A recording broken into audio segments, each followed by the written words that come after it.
para que acaben producindo resultado. En esa dirección estamos traballando. Sí, eu con relación ás declaracións que fixo o delegado do Goberno estou en casi total desacordo.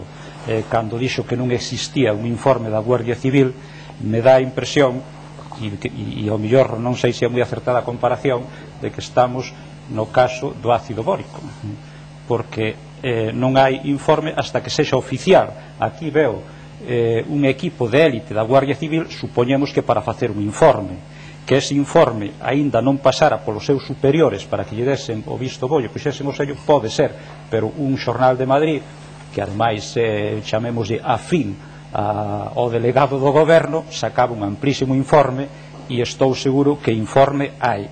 A ver se agora vai ter que pasar o TIPES tamén para que ese informe salga distinto. Eu, aproveitando que está o conselleiro, lle quería facer tamén algunha pregunta, porque eu recoñezo que agora non vamos a falar da vaga de lumes que pasou hai 2 meses, as consecuencias estes días as vimos en C, van a seguir durante moito tempo, e todo o que pasou eu creo que xa o coñecemos de sobra. Pero eu, un pouco a súa actitude naquele momento, que eu creo que no plano personal, no plano humano, foi unha persona que estuvo moi entregada, moi boa vontade e moitísima preocupación. Eso como persona eu creo que honra. Ahora que como conselleiro eu creo que houve ineficacia, que houve incompetencia, ou se non había incompetencia non se demostrou a competencia, e por suposto eu creo que mala xestión, e aí temos os resultados. Eu algunha vez se lle preguntou e xa contestou as razóns polas que non pensaba ou non dimitira. Eu que lle quería preguntar exactamente é se non dimitiu porque non ten a quen presentarlle a dimisión. A ver se me explico. Ao mellor é só vostede dono do seu cargo, e nin o presidente da Xunta nin o vicepresidente teñen capacidade para poder destituirlo.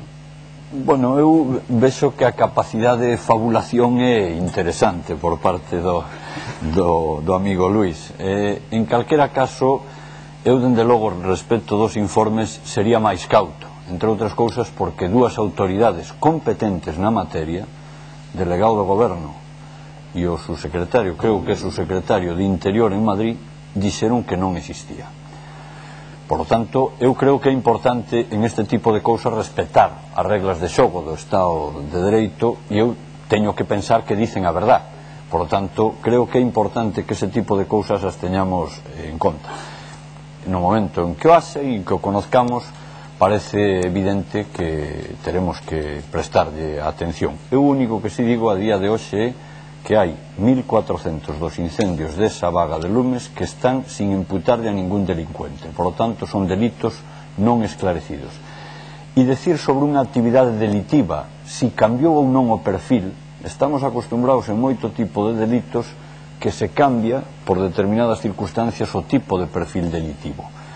Ter a rotundidade de decir que non cambiou, eu creo que en estos momentos cando menos prematuro, eu diría esa palabra, e en calquera caso creo que é importante ter en conta que os datos o que si apuntan de forma incontestable é que hai unha actividade diferente en eses 12 días comparado coa media dos 5 anos, non digo coa ano anterior. E tamén outra cousa, que o dispositivo hasta o 4 de agosto funcionou ben, e o dispositivo despois do 15 funcionou ben.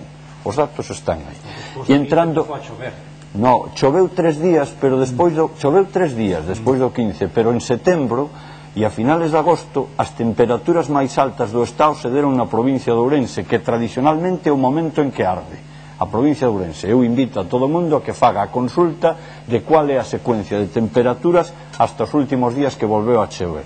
E verá claramente que os últimos días de agosto e os primeiros días de setembro as temperaturas máis altas do Estado se produciron en algúns casos na provincia de Ourense. E, sin embargo, en ese momento o dispositivo. Ahora, quería contestar, se me permite, ao tema da dimisión. Eu creo que utilizar calificativos cando se produce unha catástrofe provocada por delincuentes, é importante poñer probas en riba da mesa.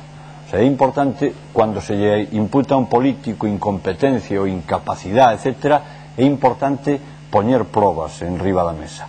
E eu, dende logo, digo que que para adoptar a decisión de pedir a dimisión ou que un político cese ten que facer unha reflexión do ocurrido e, insisto, cando estamos falando dunha actividade delitiva, chegar ao convencimento que algunha das decisións que adoptou por acción ou por omisión ten responsabilidade directa en ter incrementado o resultado da catástrofe.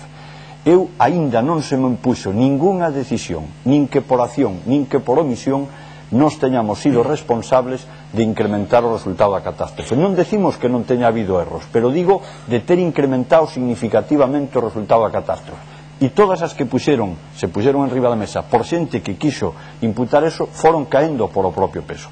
Nin desmontamos o dispositivo, nin somos nós os responsables do retraso na contratación das brigadas, nin modificamos os técnicos dos distritos, nin somos responsables dos concursos de traslado. Si vamos analizando todas as cousas que se imputaron como responsables posibles do ocurrido, vemos que claramente non hai soporte desa actuación. En ese sentido, eu creo que a contribución máis importante que podemos facer os responsables que estamos en este momento na Consellería de Medio Rural de cara ao futuro é a experiencia que vivimos. Creo que é unha importante experiencia que debe de servir tamén en toda esa configuración que debemos de facer de cara ao futuro, e creemos que ese é o mellor contributo que lle podemos facer ao noso país. Perdón, conselleiro, quería dar a palabra brevemente a Ernesto Sánchez Pombo. Sí, bueno, xa sabemos, conselleiro, este verán aprendimos, que non lo dixo Manuel Fraga,